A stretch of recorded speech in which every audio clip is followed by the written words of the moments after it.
ഒരു ബിസിനസ്സേ തുടങ്ങേണ്ടത് എങ്ങനെയാണ് ആക്ച്വലി? ഇതിന് ഒരു എൻ്റെതായിട്ടുള്ളൊരു കൺസെപ്റ്റ് ഉണ്ട്. 5 finger concept. 5 finger concept. Yes. നോക്കിയേ, ഈ 5 വിരൽ ഇത് സത്യത്തിൽ ഒരേ നീളാണോ? അല്ലല്ല. ഒരേ വണ്ണാണോ? അല്ല. അല്ല. ചെറുപ്പത്തിൽ ഇത് എങ്ങനെയായിരുന്നു? ഇതുപോലെ തന്നെയാണ്, കുറച്ച് ചെറുതായിരുന്നു, പക്ഷേ ഇതേ പ്രൊപ്പോർഷൻ അല്ലേ? ഇനി വലുതായാലും ഇങ്ങനെ തന്നെ ആയിരിക്കാം. ഇതിൽ ഒരു വിരൽ മാത്രം കൂടി നിന്ന് കഴിഞ്ഞാൽ എന്ത് സംഭവിക്കും? അതുകൊണ്ട് പ്രയോജനമില്ല, ആകെ അലമ്പായിരിക്കും കാണാനും ഭംഗി ഉണ്ടാവില്ല, പ്രയോജനമില്ല. അതെ അതെ അതെ. സത്യത്തിൽ ബിസിനസ്സിൽ നമ്മൾ ചെയ്യേണ്ട കാര്യങ്ങൾ ഇതിലൊരുപാട് പഠിക്കാനുണ്ട്. വിരലിന്റെ അടിസ്ഥാനത്തിൽ ഈ വിരൽ ഒന്ന് മാത്രം നീണ്ടു നിന്നാൽ എന്താവും എന്നുള്ളതിൽ അതുപോലെ നമ്മുടെ ബിസിനസ്സിന്റെ ഏതെങ്കിലും ഒരു ഫംഗ്ഷൻ മാത്രം നന്നായിട്ട് നമ്മൾ ചെയ്തു, ഓക്കെ ഓക്കെ, എന്ത് സംഭവിക്കും? എൻ്റെ ഫാദർ എപ്പോഴും പറയാറുള്ള ഒരു റൂൾ ഉണ്ട്. എന്താ വെച്ച് കഴിഞ്ഞാൽ, നിന്റെ കയ്യിൽ 10 രൂപയാണെങ്കിൽ നീ 5 രൂപ മാത്രമേ എന്ത് ചെയ്യാൻ പറ്റൂ? ബിസിനസ് ഇൻവെസ്റ്റ് ചെയ്യാൻ പറ്റുള്ളൂ. ബാക്കി 5 രൂപ എന്ത് ചെയ്യണം? കയ്യിൽ വെക്കണം.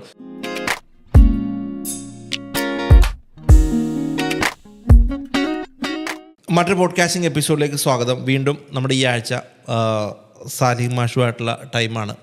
കഴിഞ്ഞ എപ്പിസോഡിൽ സത്യം പറഞ്ഞാൽ എനിക്ക് ഭയങ്കര ഒരു ഇഷ്ടം തോന്നി. ആ സബ്ജക്റ്റ് ഒരു വ്യത്യസ്തമായിരുന്നു. കാണാത്ത ആൾക്കാർക്ക് ഡിസ്ക്രിപ്ഷൻ ബോക്സിൽ ആ വീഡിയോ ഉണ്ട്. ആദ്യത്തെ എപ്പിസോഡ് കണ്ടിട്ട് ഇങ്ങോട്ട് വന്നാൽ കുറച്ചുകൂടെ കാര്യം മനസ്സിലാവും അല്ലേ? അതെ അതെ അതെ. മാഷിനൊന്ന് ഇൻട്രൊഡ്യൂസ് ചെയ്യാം. മാഷ് ഒരു 13 വർഷമായിട്ട് CA പ്രാക്ടീസ് ചെയ്യുന്ന ഒരാളാണ്. IIM മാനേജിംഗ് ഡയറക്ടറാണ്. സന്തോഷം. ഈ ഒരു ബിസിനസ്സേ തുടങ്ങേണ്ടത് എങ്ങനെയാണ് ആക്ച്വലി? നല്ലൊരു ക്വസ്റ്റ്യൻ ആണ് അല്ലേ? തീർച്ചയായും അല്ലേ. ഞാൻ ആദ്യത്തെ എപ്പിസോഡിൽ പറഞ്ഞല്ലോ, കുറേ തോന്നലുകളുടെ അടിസ്ഥാനത്തിലാണ് ആൾക്കാർ ബിസിനസ്. ഇതിനെന്ത് ചെയ്യണം? നമ്മൾ റിയൽ ടേമിലേക്ക് മാറ്റണം എന്ന് പറഞ്ഞു. ഇതന്നെയാണ് ഇതിൽ പറയാനുള്ളത്. ഇതിന് ഒരു എൻ്റെതായിട്ടുള്ളൊരു കൺസെപ്റ്റ് ഉണ്ട്. 5 finger concept. 5 finger concept. Yes. നോക്കിയേ, ഈ 5 വിരൽ ഇത് സത്യത്തിൽ ഒരേ നീളാണോ? അല്ലല്ല. ഒരേ വണ്ണാണോ? അല്ല. ചെറുപ്പത്തിൽ ഇത് എങ്ങനെയായിരുന്നു? ഇതുപോലെ തന്നെയാണ്, കുറച്ച് ചെറുതായിരുന്നു, പക്ഷേ ഇതേ പ്രൊപ്പോർഷൻ അല്ലേ? ഇനി വലുതായാലും ഇങ്ങനെ തന്നെ ആയിരിക്കാം. ഇതിൽ ഒരു വിരൽ മാത്രം കൂടി നിന്ന് കഴിഞ്ഞാൽ എന്ത് സംഭവിക്കും? അതുകൊണ്ട് പ്രയോജനമില്ല, ആകെ അലമ്പായിരിക്കും കാണാനും ഭംഗി ഉണ്ടാവില്ല, പ്രയോജനമില്ല. അതെ അതെ അതെ. സത്യത്തിൽ ബിസിനസ്സിൽ നമ്മൾ ചെയ്യേണ്ട കാര്യങ്ങൾ ഇതിലൊരുപാട് പഠിക്കാനുണ്ട്. വിരലിന്റെ അടിസ്ഥാനത്തിൽ ഈ വിരൽ ഒന്ന് മാത്രം നീണ്ടു നിന്നാൽ എന്താവും എന്നുള്ളതിൽ അതുപോലെ നമ്മുടെ ബിസിനസ്സിന്റെ ഏതെങ്കിലും ഒരു ഫംഗ്ഷൻ മാത്രം നന്നായിട്ട് നമ്മൾ ചെയ്തു, ഓക്കെ ഓക്കെ, എന്ത് സംഭവിക്കും? മറ്റേതും കാണാൻ ഭംഗി ഉണ്ടാവോ? അവിടെ ചിലപ്പോൾ കാണാൻ ഭംഗി, നമ്മളൊരു ബിസിനസ് കാണാൻ ഒരു ഭംഗി ഉണ്ടാവില്ല. കാരണം എന്ന് വെച്ച് കഴിഞ്ഞാൽ, ഞാനൊരു എക്സാമ്പിൾ പറയാം. നമ്മളിപ്പോൾ ഒരു ക്യാപിറ്റൽ വെച്ചിട്ട് നമ്മളൊരു ബിസിനസ് തുടങ്ങുകയാണ്. ഈ ബിസിനസ് തുടങ്ങുമ്പോൾ നമ്മൾ ഒരുപാട് ഇന്റീരിയർ ചെയ്തു, വളരെ നന്നായിട്ട് ഇന്റീരിയർ ചെയ്തു.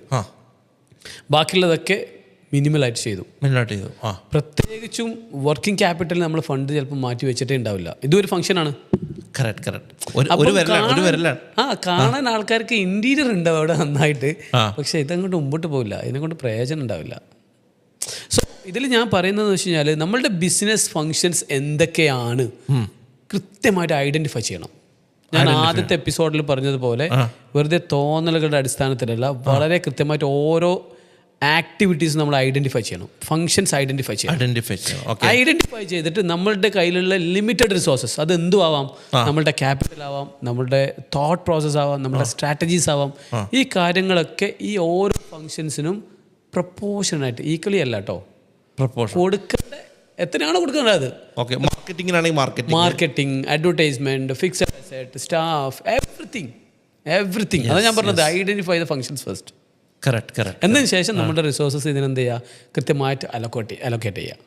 ഇത് ബിസിനസ് തുടങ്ങുമ്പോൾ മാത്രമല്ല, എല്ലാ സമയത്തും നമ്മൾ ഇതെന്ത് അനലൈസ് ചെയ്തുകൊണ്ടിരിക്കണം. നമ്മളുടെ ഏതെങ്കിലും വിരൽ കൂടുതൽ പോകുന്നുണ്ടോ, ഏതെങ്കിലും വിരൽ താഴ്ന്നു പോകുന്നുണ്ടോ? ഇങ്ങനെ നോക്കുമ്പോൾ എന്താ പറയുക, നമ്മൾക്ക് ബിസിനസിന്റെ മുകളിൽ നല്ല കൺട്രോൾ ഉണ്ടാവും. അത് ഞാൻ ആദ്യം പറഞ്ഞതുപോലെ തന്നെ എന്ത് ചെയ്യും, മെല്ലെ മെല്ലെ മെല്ലെ മെല്ലെ അത് വളരും, ഗ്രോ ചെയ്തുകൊണ്ടിരിക്കും. സോ മിക്കവാറും ആൾക്കാർ വരുത്തുന്ന ഒരു വലിയൊരു ഫോൾട്ട് ഇത്. അവർക്ക് ചിലപ്പം ഒരു 4-5 ഫംഗ്ഷൻസേ അറിയുന്നുണ്ടാവും.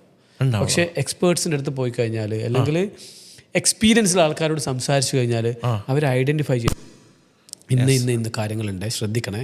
സോ അങ്ങനെ കിട്ടുമ്പോണ്ടല്ലോ, അപ്പം തന്നെ അതിന് എഴുതി വെക്കുക, നോട്ട് ചെയ്യുക. എന്നിട്ട് എന്ത് ചെയ്യുക, നമ്മളുടെ പ്ലാനിലേക്ക് അത് ഇൻകോപ്പറേറ്റ് ചെയ്യുക.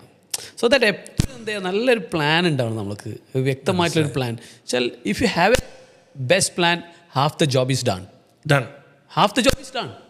സോ പ്ലാൻ ഇല്ലാണ്ട് നമ്മൾ ഒരിക്കലും മുമ്പോട്ട് പോകാൻ പറ്റില്ല. വ്യക്തമായ ക്ലാരിറ്റി ഉണ്ടാകണം. ഈ ക്ലാരിറ്റി, ഈ പ്ലാൻ സത്യം പറഞ്ഞാൽ ഞാൻ ഒരു 5 പേരിലേക്ക് കൺസെപ്റ്റ് മാറ്റിയതാണ്. ഒരു 5 ഫിംഗർ കൺസെപ്റ്റ് എന്ന് പറയുമ്പോൾ it's exactly A plan, business plan.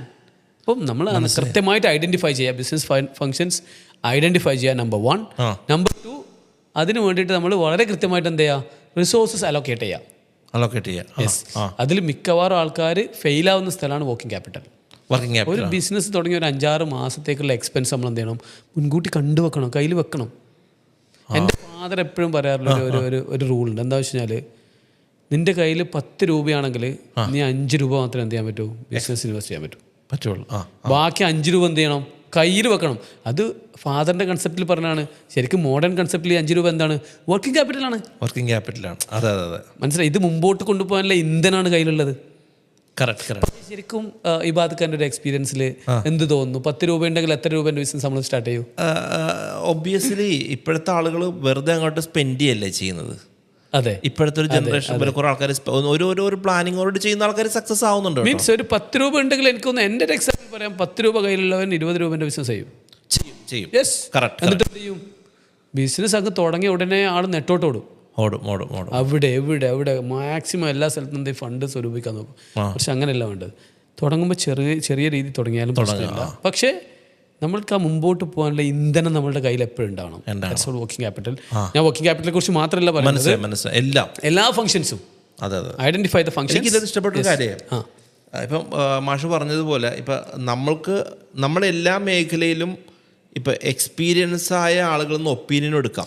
Exactly. ചില സമയത്തിൻ്റെ പ്രധാനപ്പെട്ട കാര്യം പറയുകയാണെങ്കിൽ, ഇപ്പം ഞങ്ങളൊക്കെ ഇൻഫ്ലുവൻസർ മാർക്കറ്റിംഗ് എന്ന് പറഞ്ഞൊരു കോൺസെപ്റ്റാണ് ഞങ്ങൾ ചെയ്യുന്നത്. പക്ഷേ ഇപ്പോഴത്തെ ഒരു പഴയ ബിസിനസ്സുകാർക്ക് അതിൻ്റെ ആവശ്യകത എന്താണെന്ന് മനസ്സിലായിട്ടില്ല. പക്ഷേ എന്നാൽ പഴയ ബിസിനസ്സുകാരുടെ ന്യൂ ജനറേഷൻ ആളുകൾക്ക് ഇതിൻ്റെ ആവശ്യകത ഉണ്ടാവും. അപ്പം എന്താണെന്നറിയോ, ഇവിടെ ഡിസിഷൻ എടുക്കുന്ന ചിലപ്പോൾ അപ്പനായിരിക്കും. ഈ അപ്പനോട് ഈ സാധനം എന്താണെന്ന് പറഞ്ഞ് മനസ്സിലാക്കാൻ മകൻ പെടുന്ന പാട് നമ്മൾ പലപ്പോഴും കാണുന്നുണ്ട്. കാരണം ഇതൊരു മോഡേൺ ഏജ് ആണല്ലോ, മോഡേൺ സാധനമാണ്. അപ്പൊ അതെന്താണെന്ന് അപ്പം മനസ്സിലാക്കുന്നില്ല. അപ്പൊ എന്താ സംഭവിക്കുന്നത്, കോമ്പറ്റീറ്റർ കയറി സാധനം ചെയ്ത് വിജയിക്കുകയാണ് ചെയ്യുന്നത്. അവിടെ നമുക്ക് ബ്ലെൻഡ് വേണ്ടത്. ഈ പഴയ ആൾക്കാരുടെ എക്സ്പീരിയൻസും പുതിയ ആൾക്കാരുടെ ഇന്നോവേറ്റീവ് ആയിട്ടുള്ള ഐഡിയാസും കൂടി ഒരു ബ്ലെൻഡ് ഉണ്ടായി കഴിഞ്ഞാൽ അവിടെ ശരിക്കും സ്ഫോടനം നടക്കും, എക്സ്പ്ലോഷൻ നടക്കും.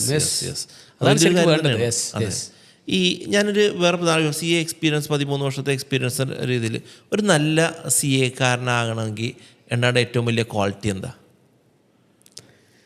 ഒരു നല്ലൊരു CA കാരനാവണമെന്നുണ്ടെങ്കിൽ 2 രീതിയിലായിരിക്കും ചോദ്യം. ഒന്ന്, നമ്മൾ ക്ലയൻറ്റിന് കൊടുക്കേണ്ട സർവീസിൽ നമ്മൾ എങ്ങനെയാണ് ഏറ്റവും നല്ല CA കാരനാവുക എന്നുള്ളത്. അവിടെ ഞാൻ എപ്പോഴും പറയാറ്, നമ്മൾക്ക് ക്ലയൻറ്റിന് സമയം കൊടുക്കണം എന്നുള്ളത്. മിക്കവാറും ചാർട്ടേഡ് അക്കൗണ്ടൻസ് എല്ലാം ഭയങ്കര ബിസി ആയിരിക്കും.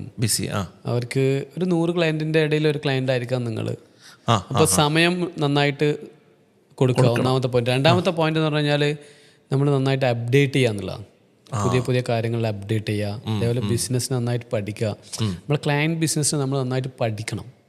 നമ്മൾ വെറും ഒരു അക്കൗണ്ടിങ് അല്ലെങ്കിൽ ഫിനാൻസ് ഏരിയ മാത്രമല്ല, ആളുടെ ഒരു കംപ്ലീറ്റ്, സത്യത്തിൽ എല്ലാ ചാർട്ടേഡ് അക്കൗണ്ടൻസും അറിയുന്ന കേട്ടോ, ഇതൊക്കെ അറിയുന്ന ആൾക്കാരാണ്. നന്നായിട്ട് എല്ലാ കാര്യങ്ങളും പഠിച്ച് അപ്ഡേറ്റഡ് ആയിട്ടുള്ള ആൾക്കാരാണ് മിക്കവാറും ആൾക്കാർ. പക്ഷേ പ്രശ്നം എപ്പോഴും എനിക്ക് തോന്നാറ് അവർക്ക് സമയമാണ്. ക്ലയൻറ്റിൻ്റെ ബിസിനസ്സിനെ പഠിക്കാനും അവരെ കൂടെ സ്പെൻഡ് ചെയ്യാനും അവർക്ക് അഡ്വൈസ് കൊടുക്കാനും എത്ര സമയം സ്പെൻഡ് ചെയ്യുന്നത്. അവിടെ വേറെയും പ്രശ്നമുണ്ട്. ഈ സ്പെൻഡ് ചെയ്യുന്നതിനനുസരിച്ച് ക്ലയൻറ്റിന് പേ ചെയ്യാനുള്ള കഴിവുണ്ടോ എന്നുള്ളതും കൂടി ഇമ്പോർട്ടൻ്റ് ആണ്. കാരണം എന്തായാലും ഒരു ചാർട്ടേഡ് അക്കൗണ്ടൻസി എന്ന് പറയുമ്പോൾ ഒരു വാല്യുബിൾ ആയിട്ടുള്ള ഒരു പ്രൊഫഷനാണ്. സോ ഓഫ് കോഴ്സ് അവർക്ക് റെമ്യൂണറേഷനും കാര്യങ്ങളൊക്കെ വേണം.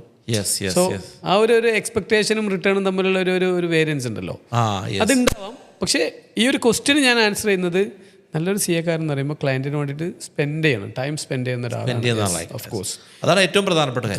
കറക്റ്റ്. അപ്പോൾ എന്നാലും ഓരോ എപ്പിസോഡുകളിൽ നമ്മുടെ ആളുകൾക്ക് ഇൻഫർമേഷൻസ് കൊടുത്തുകൊണ്ടേയിരിക്കാം. ഇതേപോലെ തന്നെ അടുത്ത എപ്പിസോഡിലും വല്ല ടിപ്സൊക്കെ ആൾക്കാർ പ്രതീക്ഷിക്കുന്നുണ്ടാവും. എന്നാലും നമ്മുടെ സുഹൃത്തുക്കൾക്ക് ഒബ്വിയസ്ലി ഈ എപ്പിസോഡുകൾ ഇഷ്ടമാകുന്നു എന്ന് വിചാരിക്കുന്നു. നിങ്ങളുടെ കമന്റ് വലിയൊരു ഇമ്പോർട്ടൻറ്റ് ഫാക്ടറാണ്. ഇവരുടെ കമന്റിലാണ് നമുക്ക് എന്ത് ഇമ്പ്രൂവ് ചെയ്യണമെന്ന് തീരുമാനിക്കാം അല്ലേ? തീർച്ചയായും അടുത്ത എപ്പിസോഡിൽ വീണ്ടും ഇരിക്കാം. തീർച്ചയായും. Thank you very much.